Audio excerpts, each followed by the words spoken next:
အိမ်ဝယ်ချင်ပေမဲ့ဈေးကြီးမှာစိုးရိမ်နေလားဒီနည်းလမ်း၄ခုလေးကိုတော့သိထားဖို့လိုပါမယ်ရှင်ပထမတစ်ခုကပြုပြင်မှုအတွက်လိုအပ်နေတဲ့အိမ်တွေကိုရှာရပါမယ်အဲ့လိုအိမ်တွေကများသောအားဖြင့်ဈေးသက်သာပြီးပြုပြင်ပြီးသွားတဲ့ခါကျရင်လည်းတန်ဖိုးပိုတက်နိုင်ပါတယ်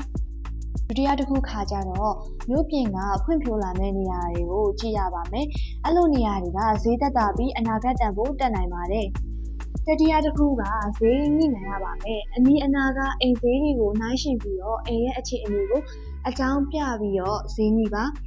နောက်ဆုံးတစ်ခုကယုံကြည်ရတဲ့အိမ်ချမ်းမြေအေဂျင့်နဲ့ပူးပေါင်းပါကိုဘတ်ဂျက်နဲ့လိုအပ်ချက်ကိုပြောထားလို့ရှိရင်တင့်တော်တဲ့အိမ်ကိုရှာပေးနိုင်တယ်လို့ဈေးညှိရနဲ့စာရွက်စာတမ်းပိုင်းမှာလည်းကူညီပေးနိုင်ပါတယ်